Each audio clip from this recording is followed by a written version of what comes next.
yang tauhid. Dan saya sambil berbicara memperlambat sedikit, memberi kesempatan kepada Bapak untuk mencatat yang dipandang perlu, yang dianggap penting lah. Yang pertama, pengertian tauhid.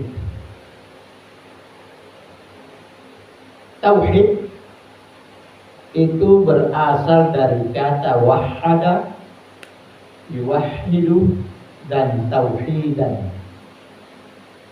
Jadi tauhid berasal dari kata wahada, yuwahhidu, tauhidan. Arti ketiganya itu wahada, yuwahhidu, tauhidan itu artinya adalah mengesahkan Allah. Jadi terkaitlah dengan materi kita. Kalau tadi saya katakan bahwa keesaan Allah itu sebenarnya adalah sebuah istilah yang sudah diindonesiakan. Ya, tapi arti bakunya itu adalah tauhid atau wahada yuwahhidu tauhidan, yang artinya mengesahkan Allah. Kemudian kita lanjut kembali pembagian tauhid. Pembagian tauhid. Tauhid itu terbagi tiga. Jadi ada tiga bahagian tauhid. Ada tiga bagian tauhid. Yang pertama ada yang dikatakan dengan tauhid rububiyah. Ada yang dikatakan dengan tauhid rububiyah.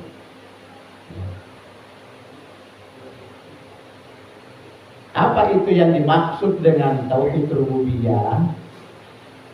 Tauhid rububiyah itu adalah mengesahkan Allah dengan perbuatannya. Mengesahkan Allah dengan perbuatannya. Seperti mencipta. Seperti mencipta, ya, atau penciptaan. Jadi kalau mengesahkan Allah bahwa dialah yang menciptakan, dialah yang melakukan sebuah aktivitas di dalam mengadakan sesuatu, maka itu namanya tauhid rububiyah. Ya. Jadi perbuatannya Allah atau penciptaannya Allah itu adalah tauhid rububiyah. Termasuk tauhid rububiyah itu adalah meyakini bahwa Allah memberi rizki. Meyakini bahwa Allah memberi rizki.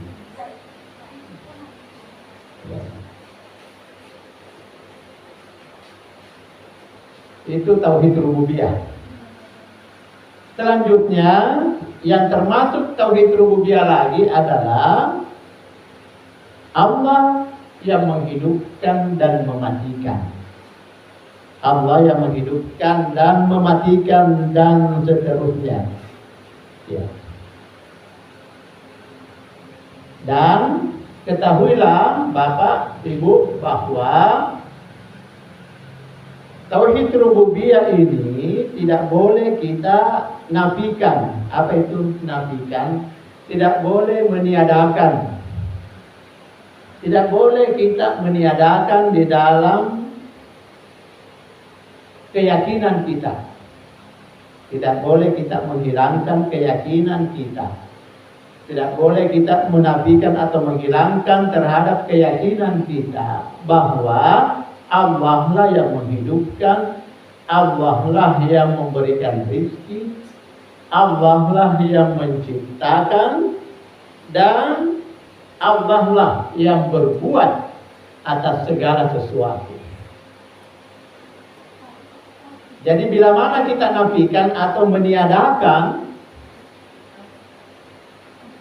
tauhid yang seperti ini di dalam keyakinan kita, berarti kita termasuk orang yang mengingkari tentang keberadaan Allah.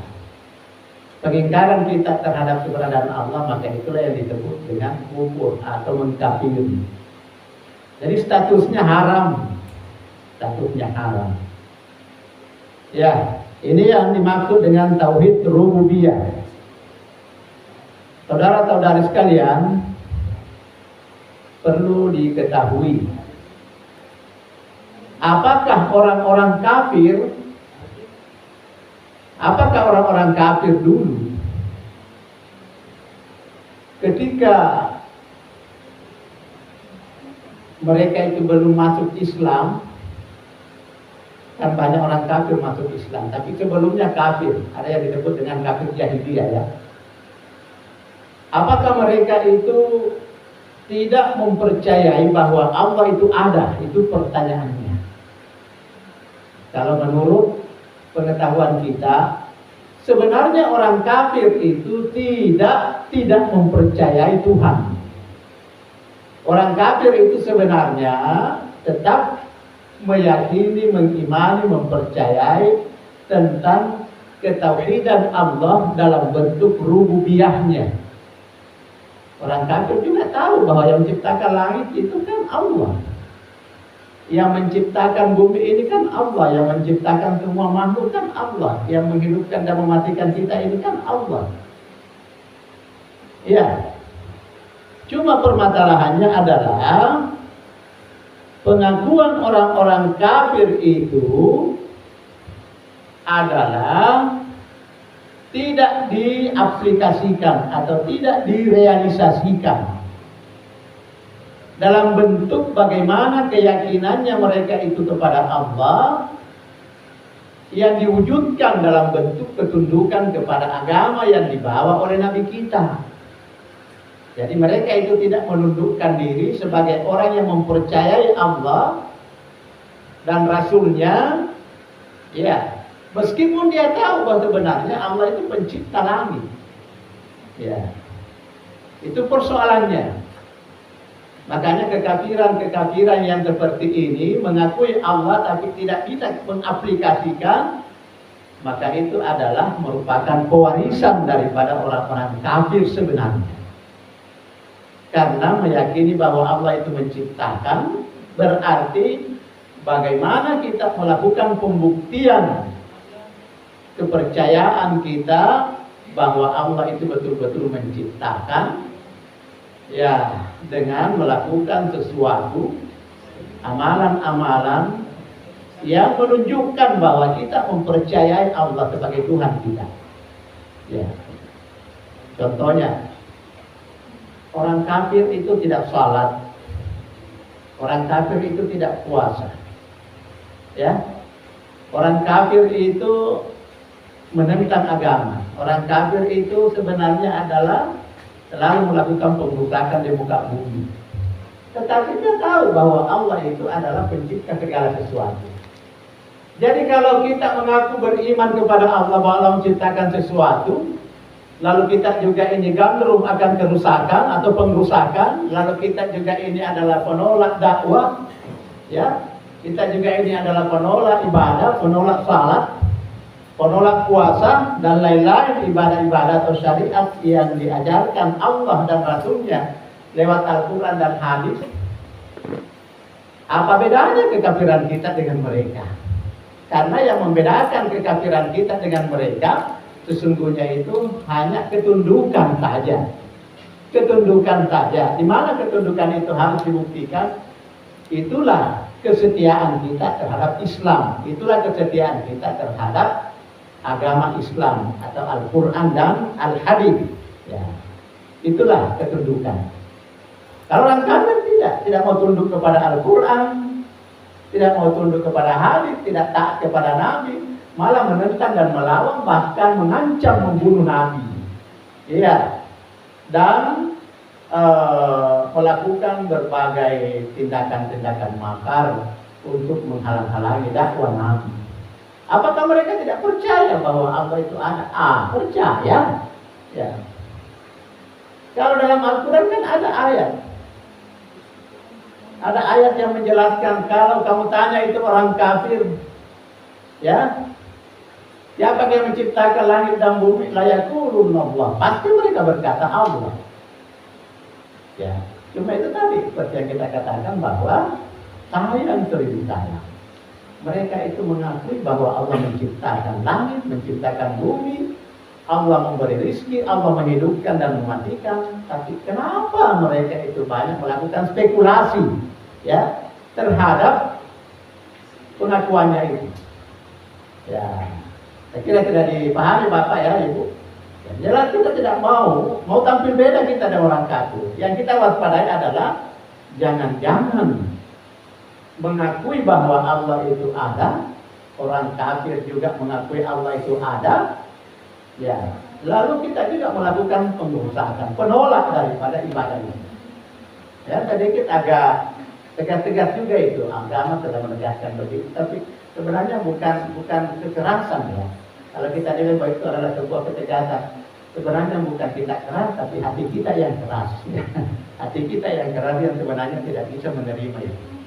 Makanya ada ayat itu Bu, Bapak sekalian, di dalam Al-Quran itu ada ayat yang menjelaskan fi qulubihim marad. Dalam hati mereka ada penyakit. Penyakit apa itu yang dimaksud? Itulah penyakit kekufuran. Tahu bahwa Allah itu ada, tapi sebenarnya dia pura-pura tidak tahu karena memang dia itu terlalu tinggi soknya. Ya, terlalu tinggi soknya. Ya, terlalu tinggi dia punya ya apa namanya kepercayaannya mereka itu seolah-olah tidak mau dilabrak, dianggap bahwa mereka lah sebenarnya yang harus dijadikan sebagai dustur kekuatan di dalam menerima ajaran-ajaran. Mereka merasa bahwa dia lebih bisa, lebih mapan, lebih pintar daripada Nabi, lebih pintar daripada Rasulullah Sallallahu Alaihi Wasallam. Nah inilah. Nah, sekarang ulah dan perbuatan orang kafir ada beberapa upaya ya. Ada beberapa upaya. Saya kasih sedikit contoh sederhana. Ini ada cerita. Bagaimana dengan keberadaan Allah? Bagaimana dengan kuasa Allah dalam menciptakan? Itu orang kafir sebenarnya yang kita katakan berusaha, tidak bisa dia mengelak daripada pengetahuan dan keyakinannya bahwa Allah itu ada. Cuman penyakitnya orang kafir, dia mau menghilangkan keyakinan itu kepada orang lain tentang adanya Allah. Ya, seolah-olah Allah itu tidak ada. Itu penyakit. Seolah-olah Allah itu tidak ada. Dan ia bagaimana berusaha untuk mendoktrin seseorang itu atau beberapa orang agar supaya mereka itu memiliki pemikiran yang sama, sehingga mereka itu menafikan tentang wujud atau keberadaan Allah. Tetapi fakta, kenyataan secara objektif sesuatu yang tidak bisa dihindari, bahwa pembangkangan, penolakan kita kepada Allah, kenyataan juga, fakta juga, objektifnya juga yang akan berbicara bagaimana sesungguhnya tentang Allah itu. Bahwa dia pasti ada. Ini pernah dibuktikan. Ada seorang profesor kafir yang pernah memberikan doktrin terhadap anak yang masih berstatus sekolah SD. Saya pernah baca bukunya ini. Ini orientalis kafir ini mencoba ini untuk menghilangkan cara berpikirnya anak bahwa sebenarnya Tuhan itu tidak ada. Ya. Tapi faktanya, kenyataannya ini terjawab juga dengan sendirinya oleh seorang anak. Hebatnya ini sang profesor, dia berkata di hadapan anak-anak, "Anak sekalian, ini dalam sebuah sekolah ini. Dalam sebuah sekolah, semua ini adalah anak-anak yang masih berstatus SD. Pertama dia rancang dulu cara berpikirnya secara logika. Dia bilang, Pak Profesor ini, anak-anakku sekalian, tahukah kalian bahwa apa yang ada di depan Pak Guru ini, bahwa ini adalah meja?" Ya, otomatis anak-anak menjawab, "Tahu Pak Prof." Ya, di depannya Bapak itu, Pak Prof ini adalah meja dan ada kursi, kata anak-anak. Betul ini meja dan betul ini kursi. Ini meja ini asalnya dari mana? Asalnya dari kayu. Ya, ini kursi juga dari kayu. Iya betul Pak Prof. Sudah mulai dari situ. Nah, kenapa kalian percaya bahwa ini kursi terbuat dari kayu? Coba bayangkan di depan ini Pak Prof. Lalu anak-anak berkata, kami percaya karena pernah melihat tukang kayu membuat meja, tukang kayu membuat kursi. Kata Pak Prof, betul. Jadi kalian percaya bahwa ini meja, ini kursi dibuat oleh tukang kayu. Betul, kata anak-anak SD ini. Luar biasa ini. Nah, makanya ini dikatakan kursi. Ada kursi karena ada pembuatnya, dan pembuatnya pernah dilihat. Itulah tukang kayu namanya. Lalu Pak Prof berkata, siapakah yang menciptakan langit dan bumi? Kata Pak Prof. Lalu sang anak berkata, Allah. Bagus, kata Pak Prof. Pernahkah kalian melihat Allah membuat langit dan membuat bumi? Sebagaimana kalian pernah melihat meja dibuat oleh tukang kayu? Coba. Tidak pernah, kata sang murid SD. Nah, kalau begitu kata Pak Prof, bohong itu kalau Allah ada. Itu hanya cerita saja. Karena sesuatu yang diyakini bahwa itu ciptaannya tapi tidak pernah dilihat yang membuat dan menciptakan, itu cerita yang tidak boleh dipercaya. Jadi sebenarnya langit ada, bumi ada, sebenarnya tercipta dengan sendirinya, dan penciptanya itu sebenarnya tidak ada. Karena sesuatu yang tidak pernah kita lihat lalu dipercaya itu adalah penyesatan namanya. Jangan sesat kamu dalam berpikir. Sesuatu yang kamu tidak lihat lalu berani mengatakan ada. Itu tidak benar. Wah, mulailah anak-anak berkata, betul juga ya. Mana pernah kita melihat Tuhan? Tidak pernah kita melihat Tuhan. Tapi ternyata di antara anak-anak, dari sekian anak, ada seorang anak yang memang perawatan agamanya bagus. Tauhidnya hebat. Karena kebetulan dia itu adalah keturunan salah seorang ulama. Lalu dia angkat tangan. Pak Prof, bisakah kami bertanya kepada anak-anak, teman-teman? Kata Pak Prof, boleh, silahkan. Lalu dia berteriak, teman-teman, percayakah kalian bahwa Pak Guru punya otak? Coba bayangkan. Teman-teman berkata, anak-anak yang ditanya begitu dengan jawab percaya. Betul, jadi Pak Guru ya punya otak. Iya. Pertanyaan kedua, pernahkah kalian melihat otaknya Pak Profesor? Ya. Teman-teman berkata, tidak pernah. Karena Pak Profesor tadi bilang sesuatu yang tidak pernah dilihat dan diyakini itu ada, itu nonsen.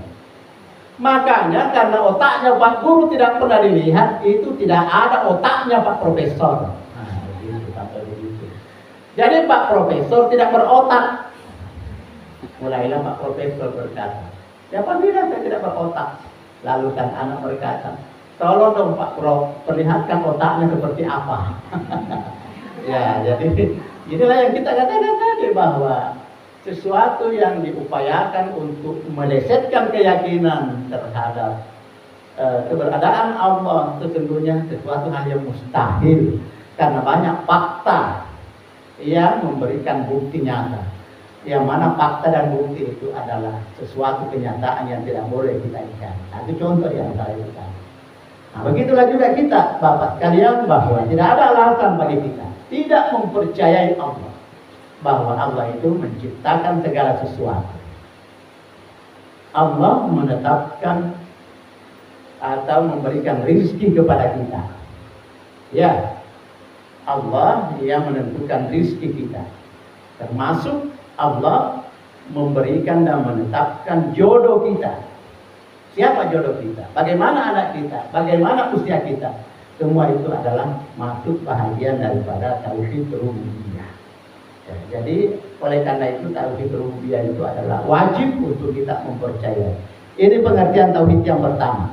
Yang kedua kita kembali. Tauhid yang kedua itu adalah ada yang namanya dengan tauhid uluhiyah. Tauhid uluhiyah. Ya, jadi ada namanya tauhid uluhiyah. Ya. Apa itu yang dimaksud dengan tauhid uluhiyah? Tauhid uluhiyah inilah yang kita pelajari. Tauhid uluhiyah itu artinya mengesahkan Allah dengan perbuatan-perbuatan ibadah. Jadi tauhid uluhiyah itu artinya mengesahkan Allah dalam bentuk perbuatan-perbuatan ibadah. Ya, mengesahkan Allah di dalam melaksanakan ibadah. Seperti yang termasuk tauhid uluhiyah itu adalah salat. Seperti salat. Jadi kita salat itu sebenarnya itu adalah ikrar daripada tauhid uluhiyah. Apalagi selain salat, nazar. Sudah kenal Ibu nazar, Bapak? Apa itu nazar ya?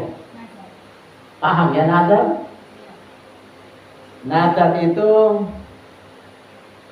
sama kalau orang berjanji. Nazar itu janji sebenarnya. Ya, kalau saya berhasil menikah, maka saya akan memberikan fakir miskin berupa permakanan.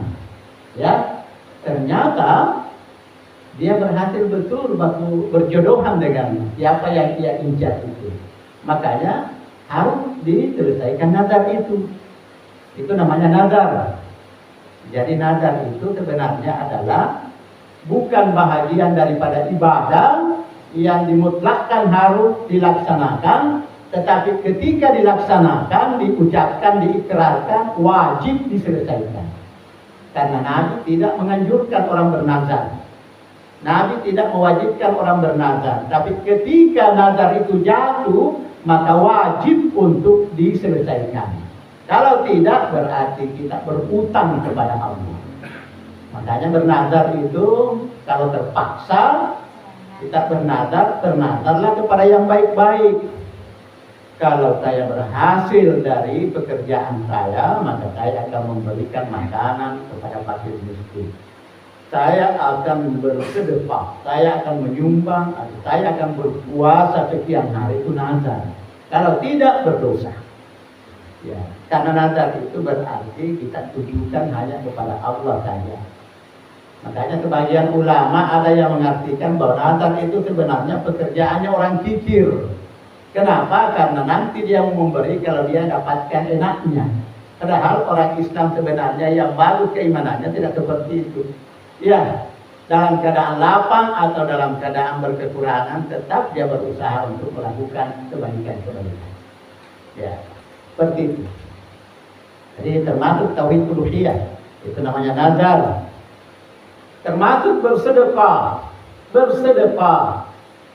Ya, kalau bersedekah itu sama aja dengan berimpak ya, berimpak. Sedekah dan infak sebenarnya sama. Ya. Kalau sumbangan itu sebenarnya sedekah juga, tetapi sumbangan itu termasuk arti umum itu. Ya. Jadi yang jelas itu bahagian semua. Makanya kita memberi, kita bersedekah, kita melaksanakan salat, kita melaksanakan ibadah puasa, kita melaksanakan ibadah haji, itu berarti bertauhid uluhiyah namanya. Karena ketika kita melakukan suatu ibadah, maka sekali lagi ibadah tidak ditujukan kepada siapa-siapa, kecuali hanya kepada Allah.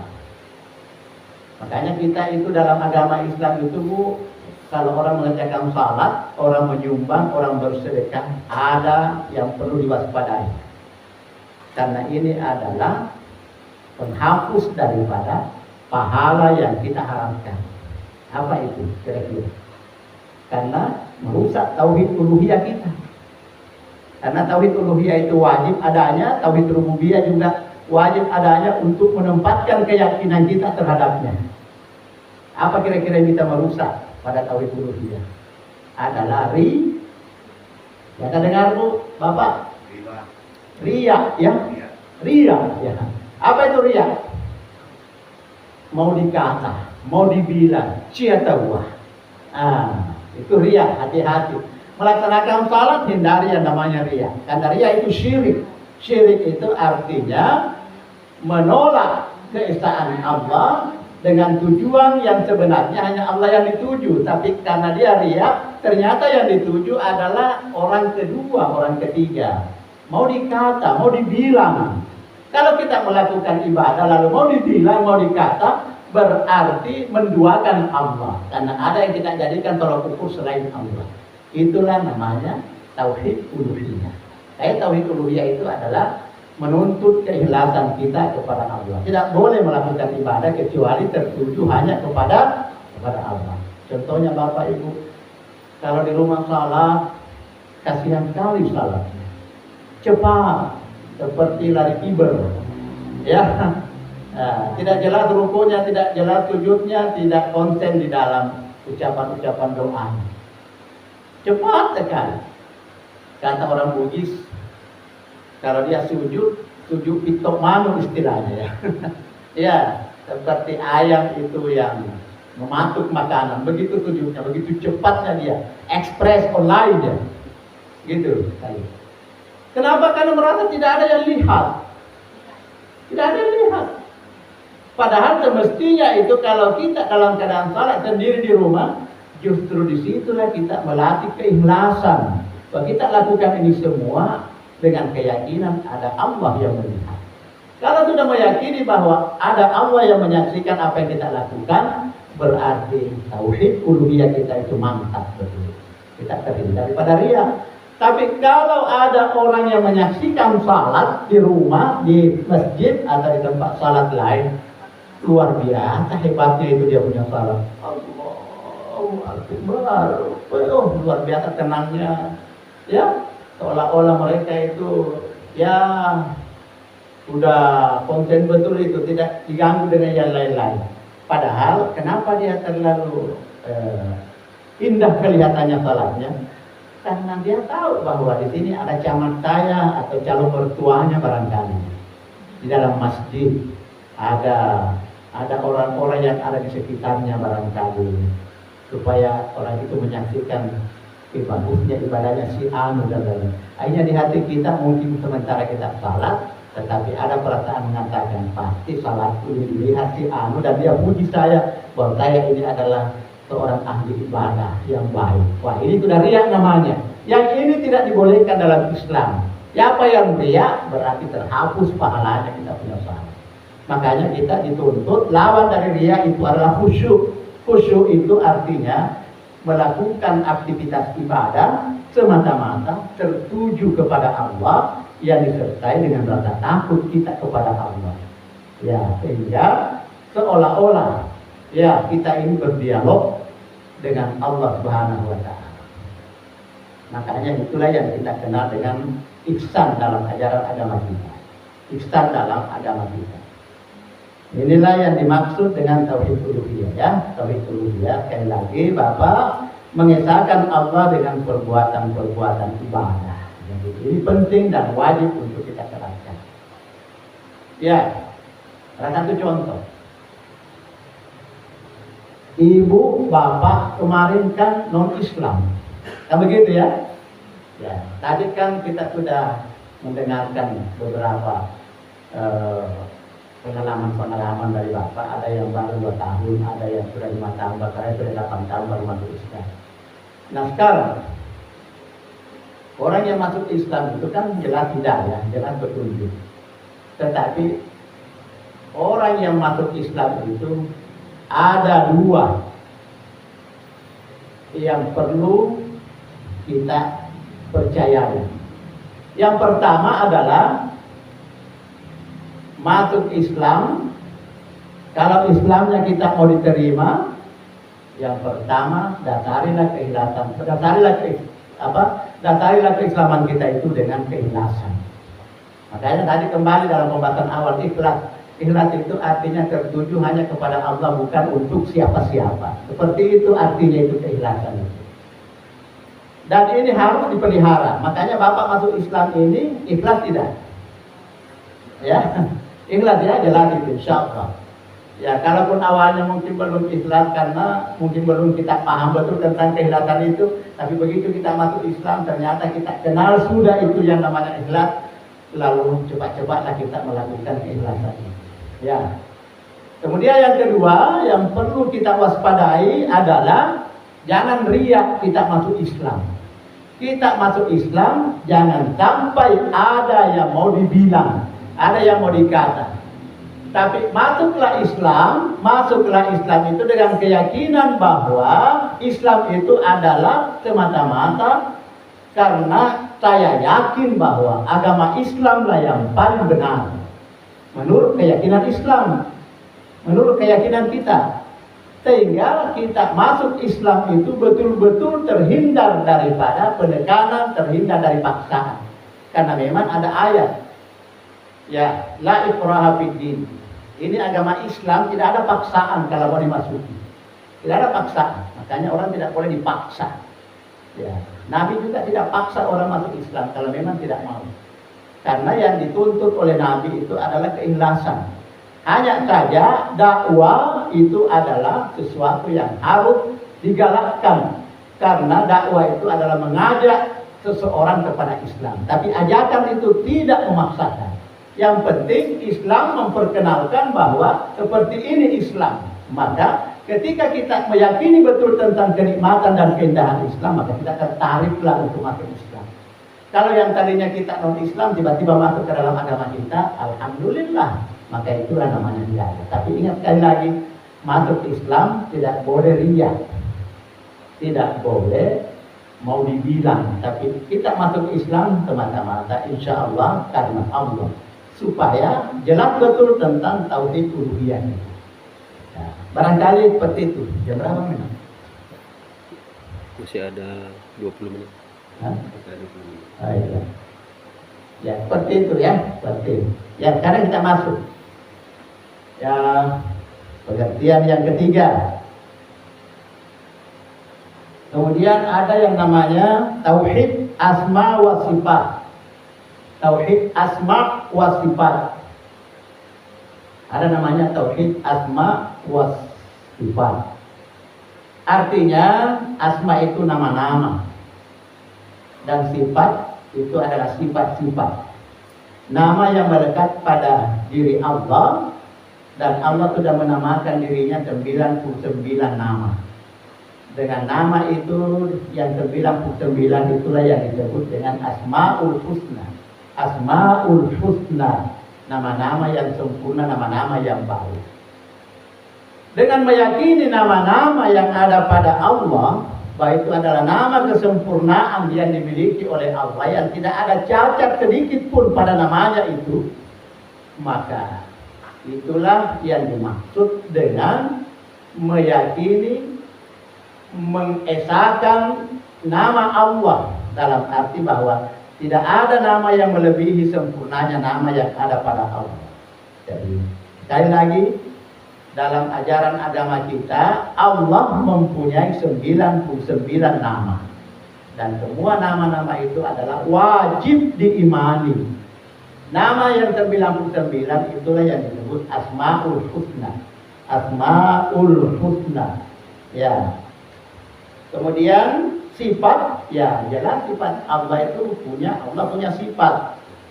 Cuman sifat Allah itu tidak boleh disamakan dengan sifat-sifat yang ada pada makhluknya. Sehingga kita juga meyakini bahwa Allah itu punya sifat, tetapi sifatnya Allah itu adalah melebihi daripada sifat yang ada pada manusia. Sehingga tidak boleh ada pensejajaran. Ya, tidak boleh ada persamaan antara sifat-sifat yang dimiliki oleh Allah dan sifat-sifat yang dimiliki oleh manusia. Salah satu contoh, sifat yang menonjol pada Allah itu adalah Ar-Rahman. Itu sifat yang menonjol pada diri Allah, Ar-Rahman. Ar-Rahman itu artinya pengasih. Allah itu adalah penyayang, Ar-Rahim. Allah memiliki sifat yang maha penyayang, jangan disamakan sifat penyayang yang dimiliki oleh manusia itu adalah sifat yang seimbang atau sama dengan sifat-sifat Allah. Oh, sama sekali tidak. Meskipun kita dituntut oleh agama kita, sifat-sifat yang dimiliki oleh Allah, milikilah juga sifat-sifat yang seperti itu. Meskipun kita ini tidak bisa dan tidak sama sekali kita mencapai sifat kesempurna dengan sifat yang dimiliki oleh Allah. Kalau Allah penyayang, maka kita juga harus penyayang. Allah pengasih, kita juga harus pengasih. Ya, Allah itu maha pemurah, Allah itu maha pemberi, maka kita juga pemurah, harus juga memberi. Ya, Allah itu adalah mengasihani, maka kita juga harus memiliki sifat kasihan. Tapi bagaimanapun kita memiliki sifat kasihan, sekalipun sifat kasihan yang ada pada semua makhluknya di muka bumi ini dikumpulkan untuk menyamai atau menyaingi sifat-sifat Allah, disatukan semua sifat makhluknya, ya, untuk menyamai sifat Allah, sama sekali tidak bisa mengimbangi atau menyamai sifat-sifat Allah. Karena memang sifat Allah itu adalah sifat yang sangat berjauhan dengan sifat yang dimiliki oleh manusia. Bisa dipaham Bapak Ibu? Ya, alhamdulillah kalau sudah demikian ya.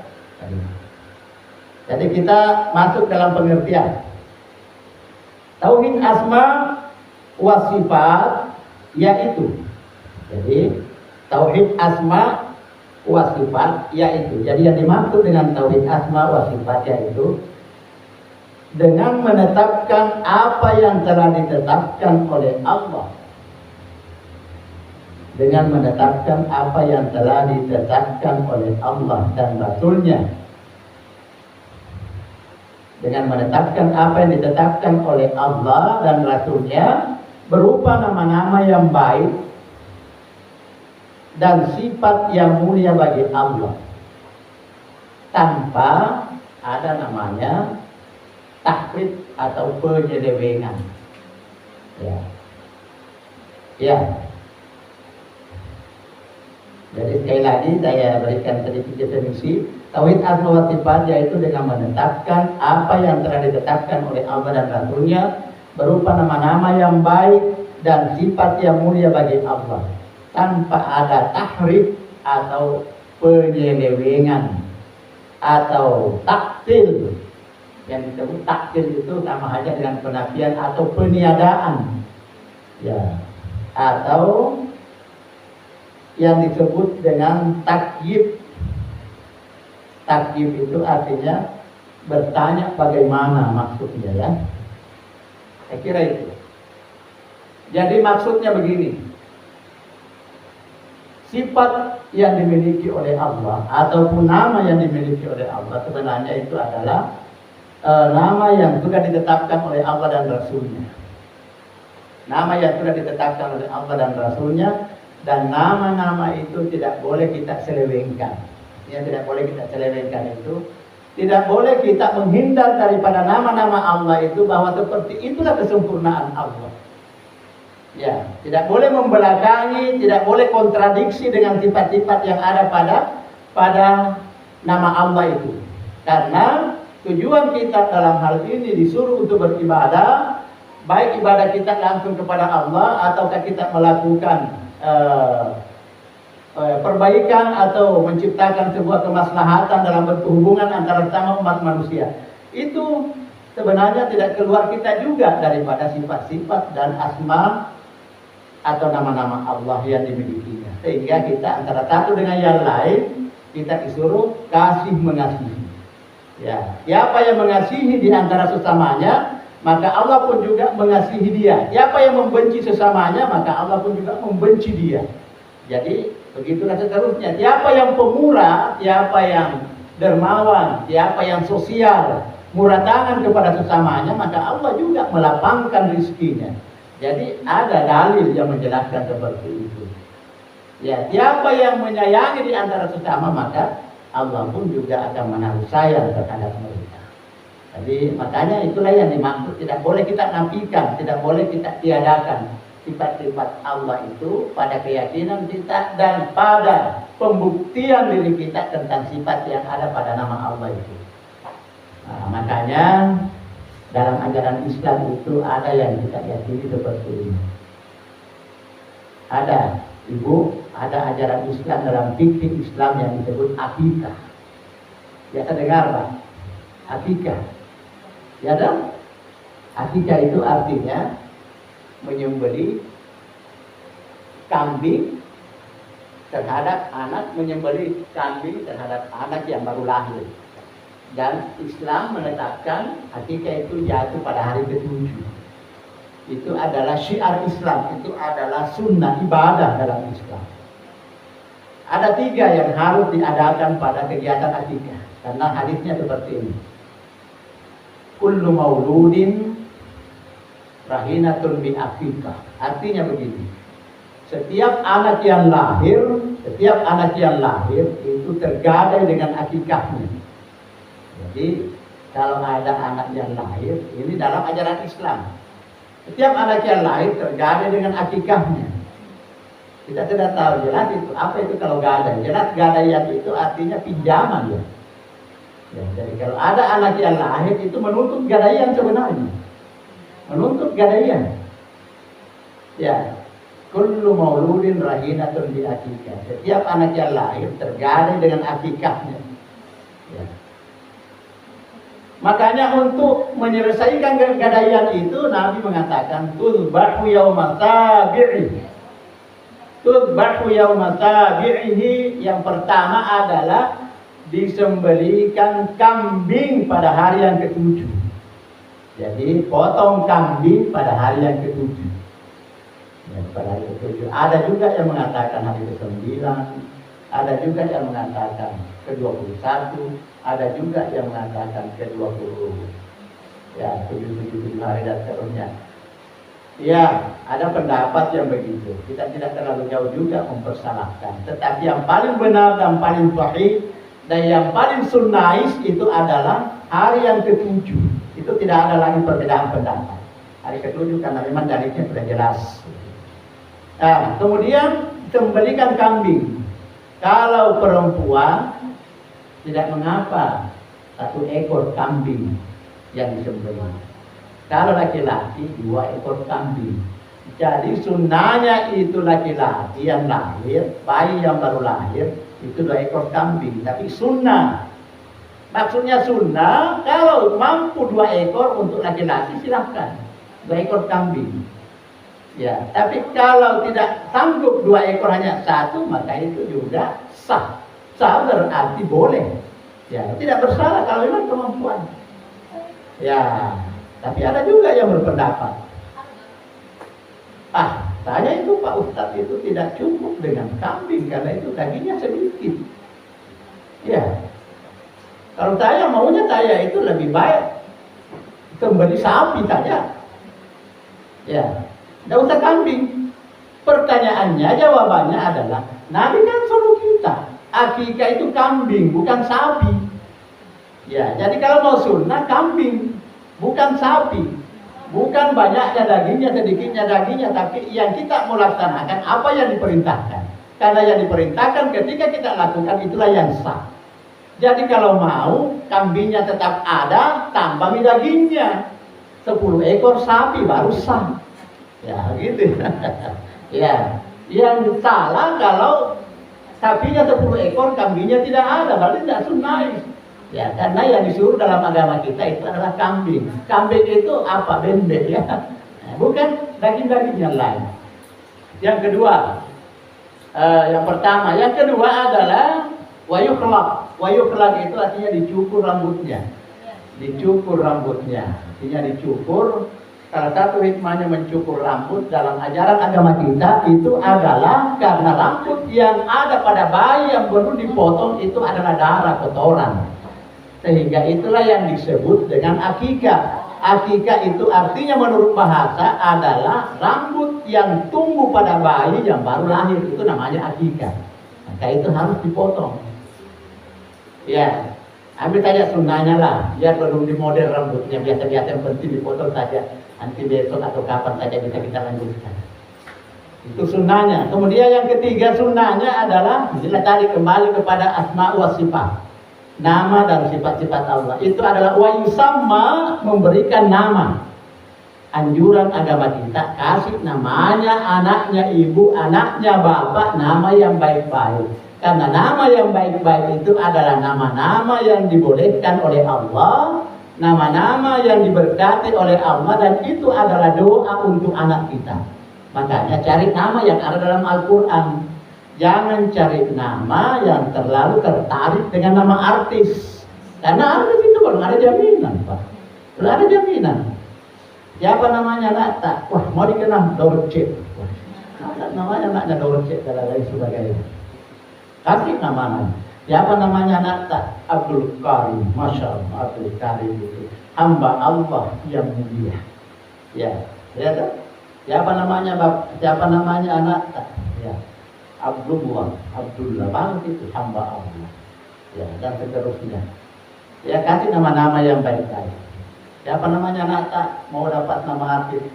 Namanya Nata, laki-laki siapa? John Travolta. Kita banyak nama yang ada dalam Al-Quran. Dan itulah tadi nama yang diberikan kepada anak kita yang baru lahir, dan itu adalah nama yang baik-baik. Itu adalah termasuk nama-nama Allah dan sifat-sifat yang ada pada Allah. Dan itu bagi kita adalah doa. Ya, karena salah satu sifat yang ada pada nama Allah sesungguhnya itu adalah memberikan atau menunjukkan sebuah kemuliaan. Jadi memadailah kita dengan nama kita, dengan nama Islam. Alhamdulillah. Makanya bukan berarti itu juga menjadi syarat sahnya Islam kita. Sebaiknya kalau nama kita di waktu masih Nasara dulu, begitu kita masuk Islam, apa salahnya kita ganti nama kita dengan nama yang Islam? Karena banyak nama-nama orang Nasara, nama-nama orang-orang Kristen yang tidak mengandung arti doa berdasarkan pemahaman-pemahaman Al-Quran ataupun bahasa Arab. Ya, jadi apa salahnya kita ganti? Saya juga sudah sering dan keras sekali mengislamkan teman-teman. Waktu saya masih aktif dulu di Makassar, ada beberapa orang kami sudah islamkan. Dan alhamdulillah namanya seketika juga itu kami ganti dengan nama-nama yang Islam. Tapi sekali lagi itu bukan menjadi syarat sahnya itu kita punya keislaman. Tetapi itu hanyalah merupakan perolehan berkah dengan doa itu. Karena nama itu sebenarnya adalah doa. Ya, wallahu a'lam bishawab. Inilah bahagian daripada pembagian tauhid yang sempat kita sebutkan pada malam ini. Mudah-mudahan apa yang saya sampaikan ini insyaallah berkesan bagi kita semua. Mudah-mudahan berkesan bagi kita. Ya, barangkali untuk sementara sesi ini kami cukupkan dulu lah sampai di sini, dan saya kembali kepada moderator atau masih ada sesi kedua yang berkaitan dengan pembahasan kita. Terima kasih. Alhamdulillah, malam ini kita mendapatkan tambahan ilmu yang luar biasa. Kita sudah belajar tentang tauhid. Tauhid itu ada 3 Pak ya, Ibu. Yang pertama tadi tauhid rububiyah, yang kedua tauhid uluhiyah, yang ketiga tauhid asma wa sifat. Ini luar biasa sekali. Kita juga tadi belajar tentang sifat-sifat, di antaranya sifat riya yang sangat berbahaya sekali untuk amal-amalan kita. Kita juga belajar tentang ikhlas, bagaimana kita beribadah hanya mengharapkan balasan dari Allah Subhanahu wa taala. Tahukah kita Bapak Ibu bahwa iblis itu akan menggoda anak cucu Adam, tapi di hadapan Allah dia mengakui ada satu orang yang tidak mampu saya goda. Siapa itu? Illa min ibadaka minhumul mukhlasin. Kecuali hanya orang-orang yang ikhlas saja yang tidak akan mampu digoda oleh iblis. Mudah-mudahan kita semua menjadi orang yang ikhlas. Alhamdulillah, terima kasih banyak Ustadz. Malam ini kita dapat ilmu yang luar biasa. Mudah-mudahan apa yang kita dapatkan ini bisa kita pelajari semakin baik lagi dan dapat kita amalkan. Kepada Ustadz kita ucapkan jazakumullahu khairan katsiran. Selanjutnya diberikan kesempatan untuk para peserta, bapak-bapak, ibu-ibu. Mungkin ada hal-hal yang perlu untuk ditanyakan. Silakan kalau ada angkat tangan dan perkenalkan diri dan bertanya. Ada dari bapak-bapak? Ya. Dari ibu-ibu? Ya, kalau bapak-bapaknya ibu-ibu lagi kalau sudah bapak-bapaknya. Sebentar, jangan dulu ada yang bubar. Kita mau adakan pemilihan ketua regu. Sebentar ya setelah sesi ini. Oh, ada yang mau bertanya ibu? Silakan bu. Waalaikumsalam warahmatullahi wabarakatuh.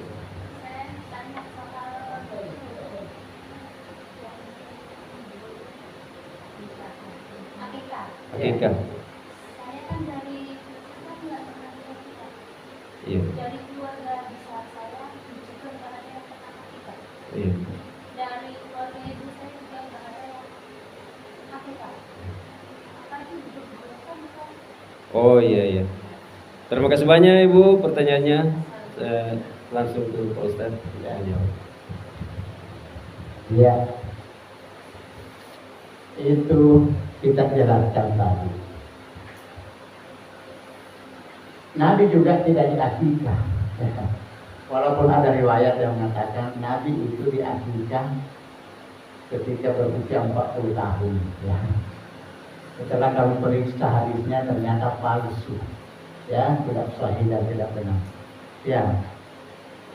Yang perlu dipahami bahwa itu akikah itu muncul setelah Nabi itu diangkat menjadi Nabi dan Rasul.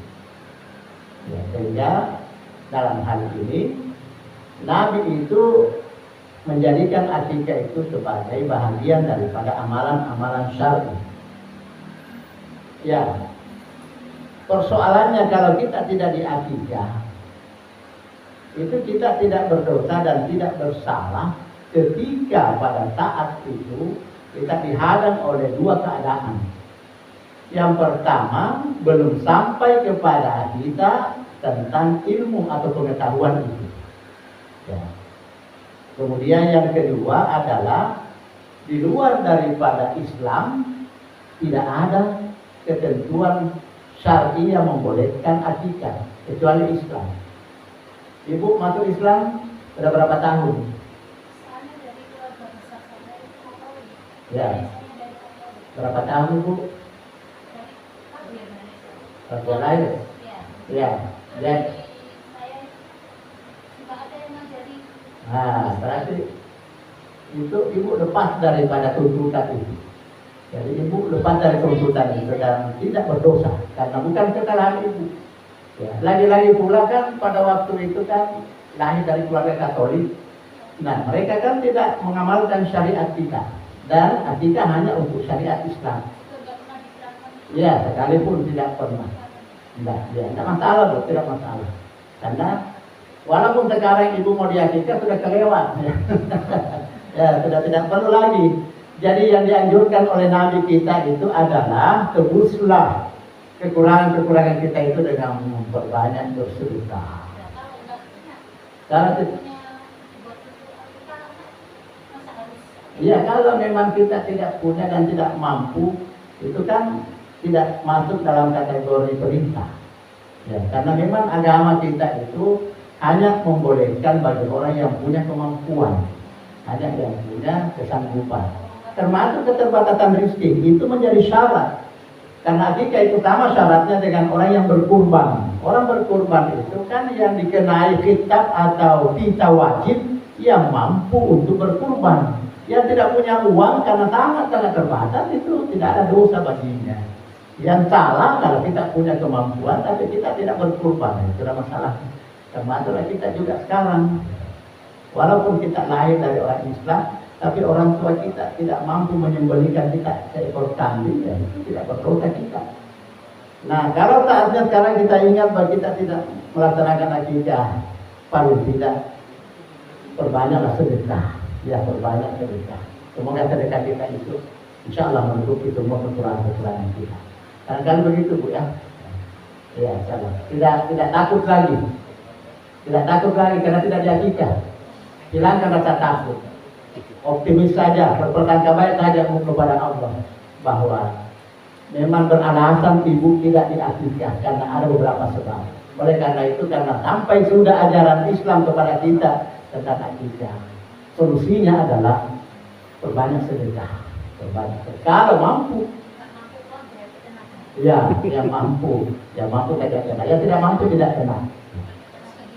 Ya, tapi dari Islam itu selalu memberikan yang termudah. Yassiru wala tu'assir, permudah dan jangan dipersulit. Itu kan prinsipnya kita Islam. Tidak boleh kita saling menyulitkan, termasuk dalam bentuk pernikahan sekalipun. Ya, kalau ada orang melamar kita dan memang sudah layak untuk dinikahkan, tidak usah terlalu mempersulit uang panahnya. Ya, silakan, tidak masalah, berapa saja kemampuan. Karena kalau ukuran agama yang kita mau pakai, sendal jepit sepasang pun boleh dijadikan mahal. Ya, itulah Islam. Kalau memang hanya itu kemampuan. Ya, kalau bicara akal barangkali kita pikir sungguh terlalu ya. Kalau mau dibawa lagi kepada persoalan kita, itulah Islam, terlalu berikan termudah. Ya, yang penting jangan mempermudah-mudah Islam, tapi Islam selalu memudahkan. Yang penting jangan kita yang memudahkan Islam. Yang penting Islamlah yang memudahkan kita untuk kita terima segala bentuk kemudahan yang telah ditetapkan oleh syariat. Seperti itu Bu ya. Ada banyak atas pertanyaannya. Mudah-mudahan kekurangan kita semua dengan amalan-amalan ibadah insya Allah yang kita lakukan bisa menggantikan dari semua kekurangan-kekurangan itu. Terima kasih jawabannya Ustaz. Bagaimana dari Bapak-bapak, ada pertanyaan? Sudah tidak ada? Dari ibu-ibu? Oke, kalau sudah tidak ada lagi pertanyaan, sekali lagi kita semua ucapkan terima kasih jazakumullahu khair pada Pak Ustadz atas ilmu yang telah diberikan kepada kita malam ini. Demikianlah rangkaian acara pada malam hari ini, dan mari kita tutup acara kita ini dengan bersama-sama membaca hamdalah. Alhamdulillahirabbil alamin. Demikianlah hadanallahu wa iyyakum ajmain. Wassalamualaikum warahmatullahi wabarakatuh. Para peserta